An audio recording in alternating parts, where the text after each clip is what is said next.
Last time on Too Many Tapes, it's time that the giant musical robot had his due. Next time on Too Many Tapes, Colby's Missing Memory. Let's do this! Two-parter!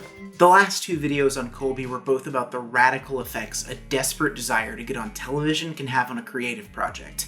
But perhaps it was more than simple television aspirations. I know we've talked to death about Psalty on this channel, he even crept into the last Colby video, but the Psalty model is vital to this particular tape we're covering and how it weaves into the story of Colby as a whole. In short, VHS sales are nice, everybody wants them, everybody loves them. Make something that looks good enough and get it into the hands of an eager audience that's starving for ideological edutainment for their little ones. It's a solid business model. But that's not a forever model. The kids will move on to other tapes soon enough. Licensing, though. Licensing is where the real money's at. Because if there's one audience that's hungrier than the home video market, it's the church youth group play market.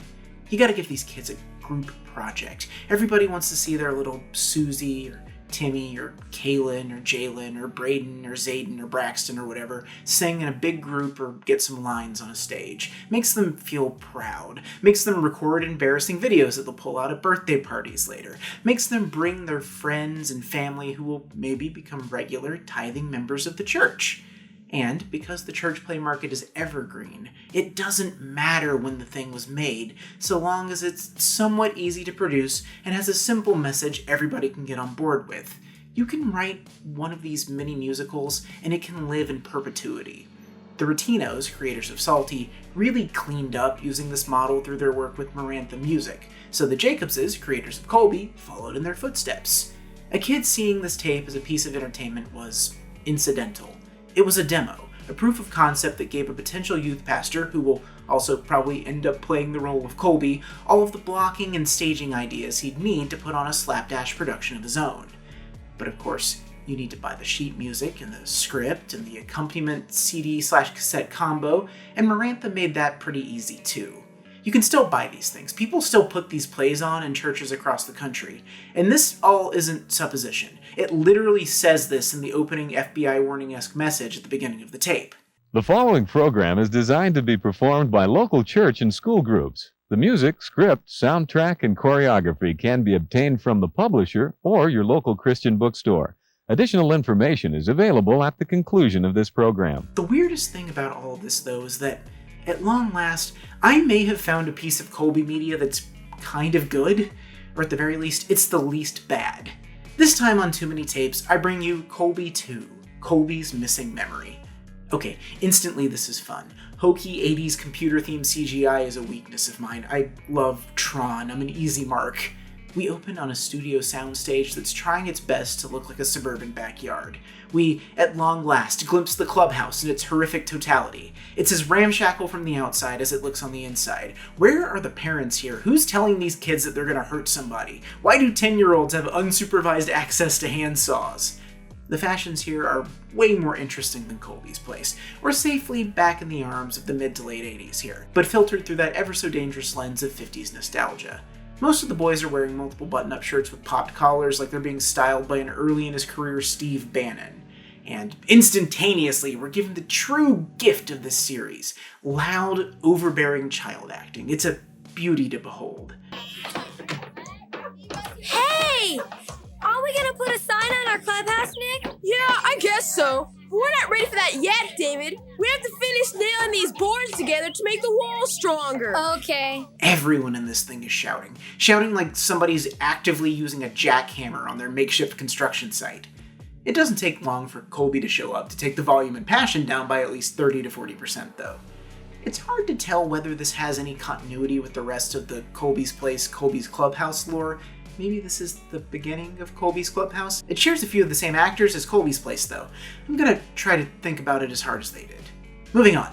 Flat Top McGee here, the largest and loudest of the bunch, is dubious about Colby, to say the least. Then again, if this were my introduction to Colby, I'd be dubious as well. Hey!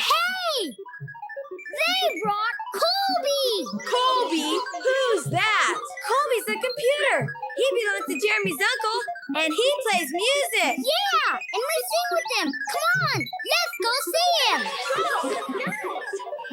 Colby is revealed like he's a creature in a horror movie. the first-person perspective, the shocked reactions, the way they all kind of back up as a group. But when we cut to Colby's angle, it's just Colby, isn't it? No amount of hype will ever make him cool. I'm sorry, he's simply too dorky looking. And this is a guy in a Hawaiian shirt telling you that, so I know from dorky. Within the instant of meeting him, the songs begin. This thing is efficient. So efficient that it has to hand-wave the fact that the kids are following his instructions to sing along with the words to the songs, apparently showing up on his monitor. Let's not think about the fact that none of them are facing said monitor while they're singing. Maybe they all have photographic memories, thus forming the oddly specific backbone of the club they're trying to create. It's a peppy, synth-heavy opening number, and by God, there's energy, and it's not bad. In the morning, we will know his love as he brings us through the day. You could make the argument that TBN's big play to move almost all Christian kid show production out of California and into the Dallas area in the late 80s cost them a talent pool that had something resembling talent. Or maybe their sound stages in Dallas were too small. They have room to move here, and they're taking advantage of it. There's a bounciness to the choreography, and everybody seems eager and happy. That could be light to medium mania, though. It's hard to tell with these things. It's in the eyes, mainly. Wide eyes on some of these kids. Once the dancing ends, I'm very quickly reminded that they prioritized kids who could sing and dance over kids who could deliver dialogue.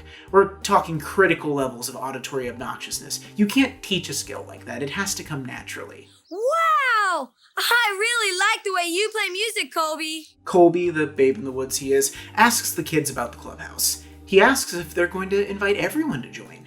They naturally say no, it's not a club if everybody's in it. That's just society. They ask Colby to join, but Biff from the 50s segment of Back to the Future isn't having it. He doesn't get the fuss. You can't even play games on him. Quick tangent, his sleeves, they're enormous, billowy, majestic. You could fit your head in those sleeves. The 80s were something else fashion-wise. That something wasn't necessarily, good, but they were trying things.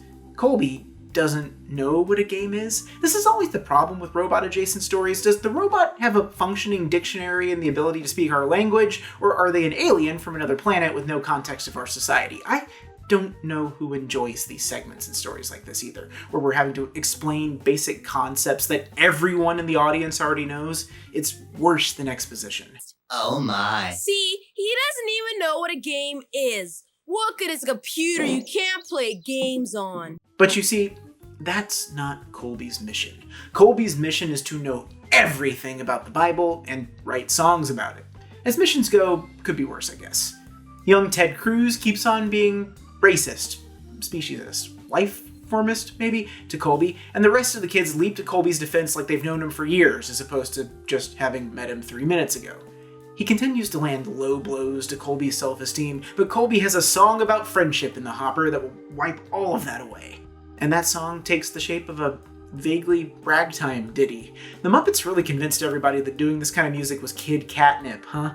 Feels like when Batman was a hit in 1989, the lesson Hollywood learned from that was adapt serialized material from the 30s and not, people sure do love these superheroes. It doesn't matter if you are small, Or even if you are 10 feet tall. the outside is what others see. But that doesn't mean a thing to me. They're doing a lot of business with the bowler hats here. I take back what I said. The bowler plays. They can keep this one.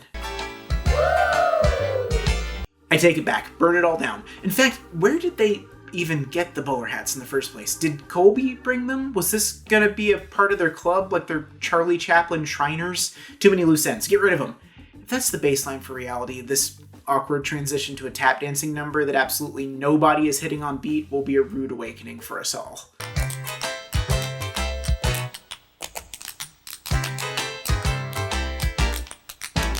We hit the chorus one more time, iris out on a big final pose, and move on with building the clubhouse like we didn't just get finished with a glitzy, sequined Broadway-style dance number.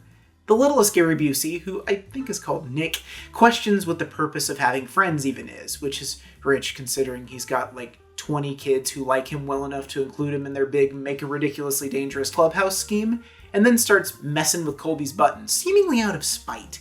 This is serial killer origin story stuff, like he's torturing small animals or wetting the bed well into his teens. Colby glitches out, reboots, and has an amnesia-induced panic attack. 10 minutes into a 50-minute production, and we have the titular missing memory. Efficiency, 5-act structure, theater! Colby's memory is pretty much toast, so teenage dirtbag baby goes to call his grandpa, who owns a computer repair shop. Just to parse that out, it's the 80s, which means this kid was born in the 70s, which means his parents were probably born in the 50s, which means his grandpa was born in the 30s, and he's a computer repairman. Quite possibly the original computer repairman. The gang lays hands on Colby and proceeds to pray for him. I've harped on this before, but does the robot have a soul? Do the Jacobses have a solid answer on this? These are the kind of questions that got me kicked out of Sunday school. We've gone a bit long without a song here, and it shows. The kid with the fake nerd glasses gets an extended chunk of dialogue, and his line delivery is so alien. It's like he's familiar with the concept of words, but the whole sentence thing is still a bit foreign to him. Isn't there anything about this in your computer book, Jeremy? No. I've practically got my computer book memorized. And it doesn't say anything about how to find a missing memory. And this keeps going. Jock Shirley Brown comes back in and he has a loud, terse argument with Party City Nerd Glasses. His granddad is sending over a couple of repair discs. The children react to these identities like they're chanting the name of their new gods in some sort of summoning ceremony. Well, if anybody can fix Colby, Flip and Flop can. Flip and flop. If you think you'd seen the most grating characters this show has to offer, you'd be wrong. All of that was training wheels. Flip and Flop are nuclear catastrophe level unfunny. Clown wigs, face paint, the worst British accents, rhyming couplets, it's a mess. It's every bad idea any writer has ever had for what defines comedy rolled into the hackiest, most obnoxious stereophonic plague. What are you doing? No! This can't be the place! All I see here is this silly-looking clubhouse! Ew, that's not right at all. Come along. The worst. I want to run magnets over both of them. There's a universal sarcasm to the direction of the kids here that makes everything sound like a diss, and I do love that. Nick, are you sure these discs know what they're doing? Oh, take a look right in here. Where's that screw? It's disappeared. Wires tied, circuits fried. It's a wonder he survived. These guys seem really weird. I don't know if they can fix anything. The discs, annoyed that anyone would doubt them, redeem themselves somewhat, with a big, jaunty number where they tell us all about themselves and what they do. Songs like these are bread and butter and generally reliably entertaining. We are the double diagnostic disc, specially made for cases such as this. We'll collect all the data to find out what's the matter. And make our analysis. Look, it's like pizza, okay? Even bad pizza is still pizza. The kids join in and kind of ruin the vibe, but it's the first flicker of something resembling fun in this show, so I'm gonna extend the tiniest bit of grace. I do this to myself every month. My standards are at rock bottom here.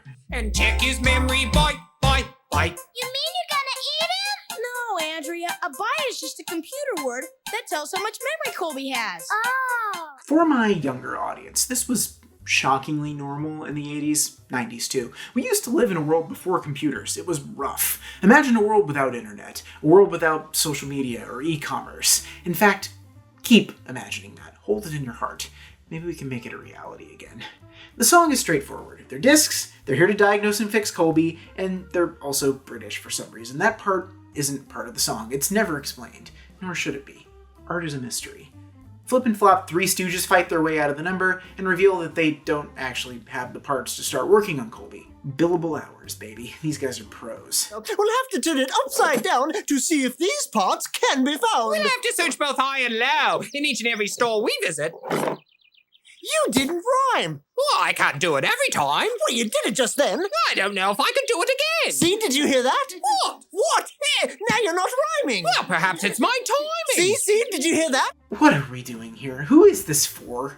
Oh, did I do it again? Yes. No. Just go! The show is eating itself, and I kind of respect that. It would get a bit of a laugh out of a church crowd, so you can't blame the Jacobses for knowing their audience. Flat Top Fuddy Duddy exits stage right, and Colby laments about his missing memory to the kids who suck a bit less. This leads to the long-winded and self-contradictory realization that the only parts of his memory that are missing are the ones that relate to friendship and love. This, despite all of the evidence that he basically has been factory reset to a blank state. The kids, who have collectively forgotten that they have absolutely no relevant coding or robotics experience, decide they're going to take it upon themselves to reprogram Colby through the power of love, friendship, and Jesus, probably. So how can we describe love to him? I know! There's a whole chapter about love in the Bible! That's right! Wait! I've got a little New Testament right in my pocket! These kids are unsalvageable goobers. If this club keeps them out of the general population, it's probably in everyone's best interest. We get our down-tempo number that gives the better girl singers a couple of chances for solos. God's love is never demanding, but always is gentle and kind. Okay, maybe we're being a bit more generous with the solos than I first thought. The hook of this one is that love is the greatest gift of all. Colby wanders through the song wide-eyed and confused. Then again, that may just be his face. The whole number is sleepy and low energy, and honestly, I could take a quick nap right now just thinking about it again. It has excellent potential as a lullaby. Somehow, this song jogs a bit of memory in him, and we have to hit a bunch of the same plot beats we hit at the beginning of the story. Amnesia as a plot device is a downward spiral of repetitive exposition when you do it wrong. And this goes on forever. Colby has another freak out, threatens a nap, and then all the kids treat him like he just got a concussion in a football game. They blame Son of Zodiac for getting Colby into this scenario, and then, I've said this a lot in this episode, and I guess I'm going to say it again, Colby freaks out. He's not built to handle contradiction. This is not a good survival skill, Colby. You gotta learn to work with that anxiety. The kids debate whether Nick's actions, reach the end of the funny nickname well there, were intentional or not, and Colby seems to think it doesn't matter. But it does. It absolutely matters. Friendship is forgiveness, yes, but forgiveness only goes so far. As a lesson, this isn't the healthiest. Turning the other cheek is one thing, but you only have two cheeks, you know? I guess you can have a shot at redemption, but you kinda have to earn it, especially when bad faith and intentions are all but certain. Next comes a Beach Boys-inspired number about giving love away that's less Brian Wilson and more Mike Love, if that makes any sense. Colby in sunglasses and swim trunks is pretty adorable, and there's a wild cutaway to the hammiest 3-year-old I've ever seen getting yanked off a stage by a grown-up, but everything else here is forgettable at best. Pass. Nick comes back, delivers the bad news that Colby apparently requires a custom-built disc of indeterminate size, and gives the wildest line read of the word lunch I've ever heard in my entire life. Look, if you guys want to go get some lunch, I'll stay here till Flip and Flop get back. Lunch? When your sarcasm can punch through the background radiation of snark in this thing, that's true talent. You gotta share that with the world. Colby, unable to withstand another minute of this atonal bickering, fully shuts down. The kids berate Nick for his callousness and plant the idea of him being the only human in a world of machines as they make their way to lunch. Alone and hangry, Nick takes his frustrations out on an unconscious Colby. Our sleepy little sociopath crawls into his circus tent of a shirt to take a small nap. In a move that makes it feel like the Jacobses were copying off of Psalty creators Ernie and Debbie Rettinos' test paper, this is where the obligatory character who needs a change of heart is faced with a nightmare where they learn their lessons segment starts. Much like the Charity Church Mouse nightmare in Psalty 4, this is a fog-filled odyssey into wacky filmmaking techniques and ridiculous costumes. And it may be the best part of the episode. Intruder, intruder, we have an intruder, and my detector shows he's near. There's a real grimy New York vibe to this that I can't help but admire. The children aren't robots so much as they're living statues hustling Nick in Times Square for tips. These kids had to get made up in shiny silver paint for this. They're wearing sweaty jumpsuits on a hot soundstage. That's commitment there. The editing and cinematography are unexpectedly inventive, and even though it doesn't cohere, it's nice to see them swing for the fences. The kids are all doing their best jerky robot dances, and the song is making a solid point. If you don't have love inside of your heart, you may as well be a robot. If there's no love inside of you, then you must be a robot too. It's a lovely message, sure, but it breaks the world they're trying to construct. Because, you see, Colby's a robot, and he's our friend, ostensibly, and he has love in his heart and the ability to make friends, so is he not a robot or a different kind of robot? Oh dear. I saw Flight of the Conchords at an impressionable age, so I love a spoken word robot soliloquy, and we get a delightfully incoherent one here. You see, because you've decided not to care about your friend Colby, I'm not supposed to ask robots that you want to join the rest of us in the machine world. I know that terror is the intention, but that POV shot of the monologuing robot would have freaked me out as a kid. Still gives me the willies if I'm being honest. POV shots in a kid's show are always a dicey prospect. There's a safety to the 3-camera sitcom format that so many of these shows take, and anytime you pierce that bubble, it's profoundly disorienting. You must be a robot. Nick wakes from the dream with a change of heart. A sarcastic change of heart, but a change of heart nonetheless. He explains his dream to the group. A rookie move, by the way, nobody wants to hear about your dream. And they reassure him that he was not in fact pursued by a horde of sentient robots. It sounds like you were dreaming. Yeah, but it sure felt real. The 80s and 90s weren't a good time and place for the kid in the blue shirt. I can feel it. Thankfully, Nick somehow learned the power of empathy during his nightmare, so maybe he won't graduate to serial killer after all. Good for him. I guess we can have a little bit of redemption as a treat. Colby wakes up, Nick apologizes, and it seems like Colby's memories are mostly back. Colby reinforces the idea that real friends forgive each other, and promptly forgives Nick for the assault and attempted murder. Water under the bridge. Colby, sensing we need to move into the final act in time to get everybody to the gymnasium for the potluck, sums up friendship for us thusly. Being a friend means giving God's love to others. His love is what brings us close together and what makes our friendship strong. Each time we share his love, we are building that friendship. Yeah, it's kind of like building a house. Or a clubhouse. This leads to another song. It's a straightforward praise and worship song. These were always boring.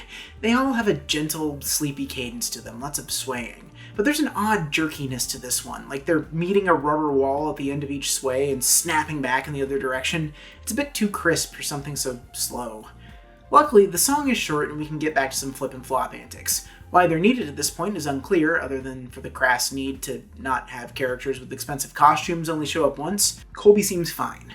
That being said, once they install the new disc, Colby seems to have more memories restored from a backup file, so maybe he's really good at maintaining when he's in a situation where he can't remember something. I could use that skill the next time I forget somebody's name at a party.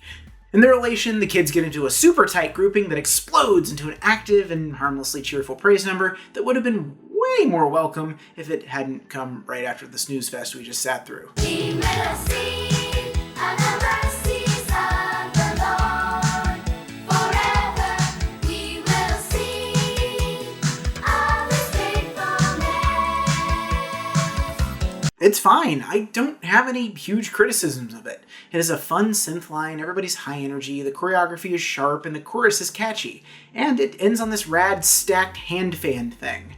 The nerd asks Flip and Flop to be their friends with an alarming amount of enthusiasm, and to thank them, they go on the sweatiest rhyming run in rhyming history. Yes, I must admit, I like that sound. Sound? What rhymes with sound? Ah. Oh dear me, I've gained a pound. I must confess, this does confound. Ah. I do believe the world is round. Ew. Oh! Did you hear that? What? A hound. Astound! Abound. Surround! Lost and found. A pitcher's mound. I worry about these kids. They'll break into coordinated song at the drop of a hat, their favorite activity is a group construction project, and they'll wildly applaud punny conversations like they just watched someone hit a home run. They need cartoons. Real cartoons, not that animated stories from the New Testament stuff. Proper brain-rotting ones. And some sugar cereal. Flip and Flop flounce on out of there, and Colby reiterates the whole friendship lesson for what feels like the 12th time in case any latecomers miss the message. This inspires the kids to start a new, more baffling, and potentially more lucrative club. A friendship club. A club for kids who want to share God's love with people. That's just you just reinvented the religion you already have. That's what it's already about! A friendship club, especially for kids who want to give God's love to others. The Derek Zoolander Center for Kids Who Can't Read Good and who want to learn to do other stuff good too. Oh, I get it. It's just the fan club. Sign up for Colby's newsletter that he prints directly from his guts on that weird green and white dot matrix paper. We close this thing out with a final song that has a chord progression that sounds suspiciously like Baby I Love Your Way by Peter Frampton mashed up with We Are the World. We are the Lord's own family. Our love is what the world will see. It's the kind of big-time 80s fundraiser finale that even has a space for a spoken word call to action by Colby, who urges you to, well, do nice things. Why, you can help your parents around the house, or read to someone, or write a letter to your grandma who lives far away. But not your grandma who lives nearby. She's tired of hearing from you, honestly. This goes on for a few more minutes as the staging gets wider, the sisters and brothers and cousins who weren't good enough at hitting the choreography trickle in to fill out the numbers to make the thing feel more full, and we finally end on one enormous crowd shot that's trying to go for the shock and awe of the end of the Muppet movie, but can't really pull it off because it's just kids and a guy in a foam rubber costume. The ratios are wrong. And Colby's stumping doesn't stop with the end of his story. He spends the credits urging you to join Colby's friendship club so he can bug you via the post for the rest of linear time. And maybe it's fitting that this video, and my examination of Colby as a cultural product, ends on an ad. The whole thing was an ad to begin with. No part of this story exists for the love of the art or the desire to communicate. It's marketing. Slick, dopey, sometimes effective marketing. It's so clear in every one of these videos. The Jacobses want to sell out. They're asking, begging to be discovered, to be popular, to be the next big thing in Christian edutainment. And it worked. They got noticed and got rewarded for their eagerness with a multi-season show on TVN. So, in that spirit, anybody want to give me a whole bunch of money to make this show? Ready, willing, and able to totally sell out. You know where to find me.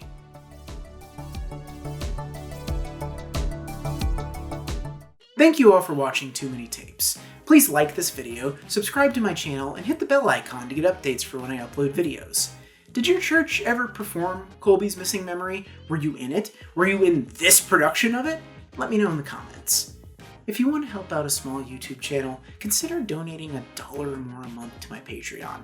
For just $2 a month, you get early access to my videos. As tapes become harder to come by in thrift stores, I frequently have to turn to eBay and their ridiculous prices to find stuff that's worth covering for the channel, this tape included.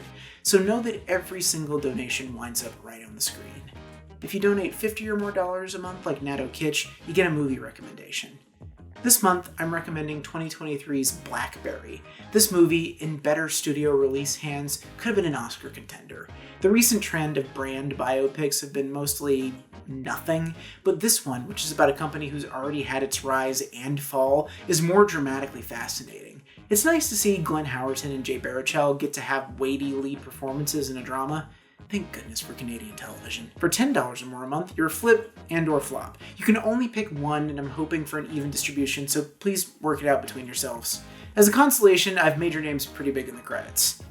And for $5 a month, you're an exclusive member of Corey's Friendship Club.